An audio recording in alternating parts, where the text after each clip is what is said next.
90 minutes business, l'invité. Avec nous ce midi, Guillaume Sarfati, directeur général d'Act for Sport. Bonjour. Bonjour. Merci d'être en direct dans 90 minutes business. Bon, c'est vrai, alors, on a l'habitude de voir des grandes marques sponsorisées, les grandes équipes sportives professionnelles. Mais depuis peu, ces marques s'intéressent aussi au sport amateur, ce grâce notamment à des acteurs comme vous. Act for Sport, expliquez-nous ce que c'est. Eh bien, merci de m'accueillir. Act for Sport, c'est tout simplement remettre en fait le sponsoring local, mais accessible à des très grandes marques. Et donc, en fait, nous, on va accompagner des marques nationales et internationales pour qu'elles puissent venir soutenir des clubs de sport amateurs partout sur le territoire. Donc, un de nos clients, par exemple, va venir offrir les équipements de match à une centaine, 200, 300 clubs de sport amateur.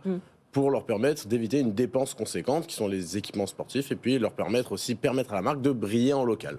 Unibet, Back Market, Saint-Maclou, Bouygues Télécom, Butagaz, Land Rover, Big Mat, Groupama, c'est ce style de marque qui travaille avec vous. Quel est l'intérêt pour ces marques de fournir ces équipements à ces petites équipes locales ? Alors l'intérêt, il est double. En fait, l'idée de tout ça est née d'un double constat. On avait d'un côté des clubs de sport amateurs qui de plus en plus peinaient à remodeler leur business model et donc à trouver des moyens de financement. De l'autre, des annonceurs qui ont envie de créer du lien en local, de créer de l'engagement, de créer de la conversation aussi avec les gens qui sont proches de leur point de vente. Et donc en fait, les annonceurs viennent chercher ça chez nous, c'est-à-dire de la proximité, de l'engagement. On parle beaucoup de RSE avec souvent des engagements environnementaux, mais on peut aussi avoir un engagement sociétal, et c'est ce que nous on va proposer, c'est un engagement sociétal pour que les marques puissent prendre la parole et défendre des valeurs qui sont réelles et concrètes, puisque les équipements sont réellement offerts au club et portés tous les week-ends. Donc il y a une sorte de concrétisation très importante chez nous. Jean-Marc. Oui, quand les marques viennent vers vous, est-ce qu'elles ont une idée préconçue? Est-ce qu'elles disent je veux investir dans telle région, sur tel sport? Ou est-ce que c'est vous qui leur donnez des conseils en leur disant compte tenu de votre profil, vous feriez mieux d'aller dans telle région, sur tel sport? Et question annexe, est-ce que vous couvrez tous les sports? Ou est-ce que vous dites il y a des sports qui sont un peu ignorés, sur lesquels nous allons essayer de mettre les coups de projecteur pour leur permettre de se développer et de mieux vivre? Je vais répondre en deux temps du coup.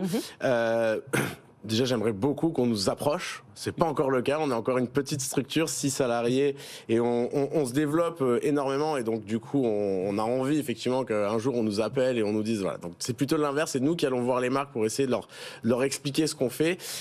Et effectivement, on va être force de conseil. C'est-à-dire que faire du sport amateur, c'est tellement vaste, et ça va me permettre d'arriver sur la deuxième réponse.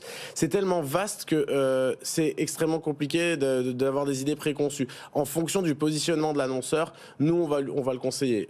Il y a des annonceurs, vous avez cité certains de nos sponsors, typiquement Uber Eats qui est déjà dans le football en professionnel avec la Ligue et compagnie.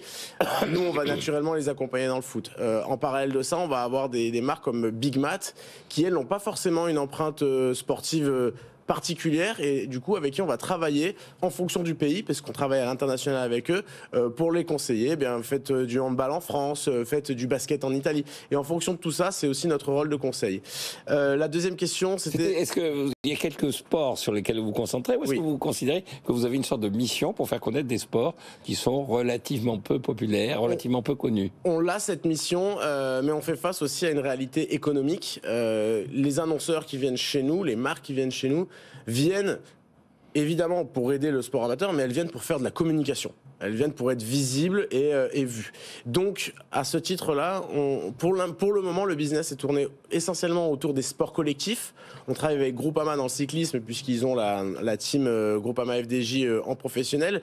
Le cyclisme, que l'on peut considérer comme un sport collectif quand il est en club, quand il est en individuel, non, mais quand il est en club, on roule en équipe. Donc pour le moment, on a les 5 sports co, foot, hand, basket, rugby, volley, et puis le cyclisme. Mais il est vrai que c'est encore compliqué d'aller sur des sports un peu moins connus, parce que, ils sont pas forcément organisés de la même manière avec les maillots qu'on doit porter en compétition, et donc du coup, c'est l'outil principal de visibilité. Et deux, ils sont nettement moins visibles et médiatisés, donc c'est plus complexe. En tout cas, on espère que dans quelques années, on pourra aussi se tourner vers ça autour des sports principaux, évidemment. Actuellement, combien de sponsors et combien d'équipes aidées ? Alors, on a lancé tout ça début 2019. On a soutenu, grâce à 12 sponsors, plus de 100 000 joueuses et joueurs, donc à qui on a offert un kit de match. Mais quand on compare aux 17 millions de licenciés en France, on est très très très très loin du potentiel qui existe aujourd'hui. Et on appelle toutes les marques à l'aube des JO de Paris 2024 à venir vraiment soutenir le sport amateur. Lancé en début 2019, ça veut dire qu'un an plus tard, il y avait la pandémie qui arrêtait tous les clubs. Oui.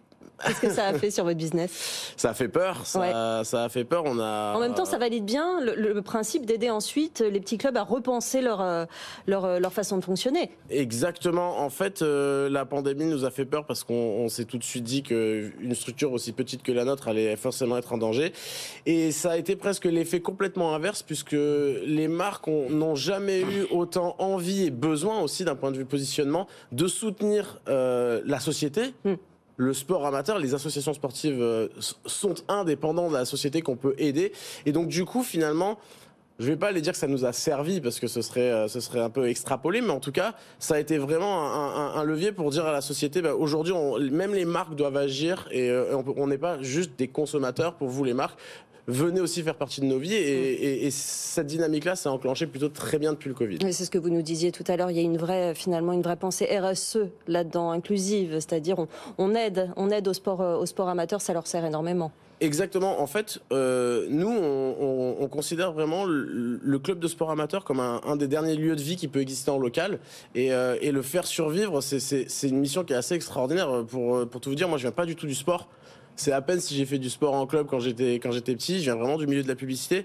Mais quand je vois aujourd'hui le bonheur que ça apporte, quelle que soit la tranche d'âge à qui on va offrir les équipements, et puis quand on tourne des contenus pour les marques, quand on voit l'impact que peut avoir en local ces associations sportives qui vont faire beaucoup d'extra sportifs, avec du soutien scolaire, avec de l'inclusion pour les handicapés, des choses comme ça par le sport, mais en fait on se dit qu'il y a un vrai rôle sociétal sur lequel nous on peut agir et si on peut le faire en permettant aux marques de faire de la communication qui soit saine et engagée, ce serait vraiment une belle mission qu'on a envie d'accomplir. Bon, idéalement, quand on est un club amateur de sport, il faut quand même rendre tout cela visible. C'est un petit peu le rôle que vous attribuez finalement à ces équipes sportives une fois qu'elles sont équipées. Exactement, et elles le font avec un immense plaisir à ma grande surprise, puisque ne venant pas de ça, je me demandais quelles allaient être les réactions des équipes. La première des choses, c'est qu'il y a énormément de candidatures à nos opérations. Et oui. Parce qu'en fait, les clubs ont vraiment besoin de ce qu'on propose. Et donc ça a été super bien accueilli dès la première opération. On parlait tout à l'heure d'Unibet. Unibet, c'est le premier client à nous avoir fait confiance. La première opération, il y a eu tellement d'engouement dès la première semaine qu'ils ont décidé de doubler le nombre d'équipes sponsorisées. Donc ça a été vraiment la vraie surprise quand on a lancé ce business. Et puis, il faut se rendre compte que ces clubs-là, en fait, finalement, c'est un budget qui est conséquent dans leurs dépenses. Donc du coup, si on peut leur permettre de faire la saison suivante sans avoir à le dépenser, c'est juste génial. Voilà, ça s'appelle Act for Sport. Ça met en relation ces grandes marques avec tous les clubs amateurs qui le souhaitent. Il suffit d'aller voir effectivement la plateforme. Merci Guillaume Sarfati, directeur général d'Act for Sport, d'être venu nous voir aujourd'hui dans 90 minutes business.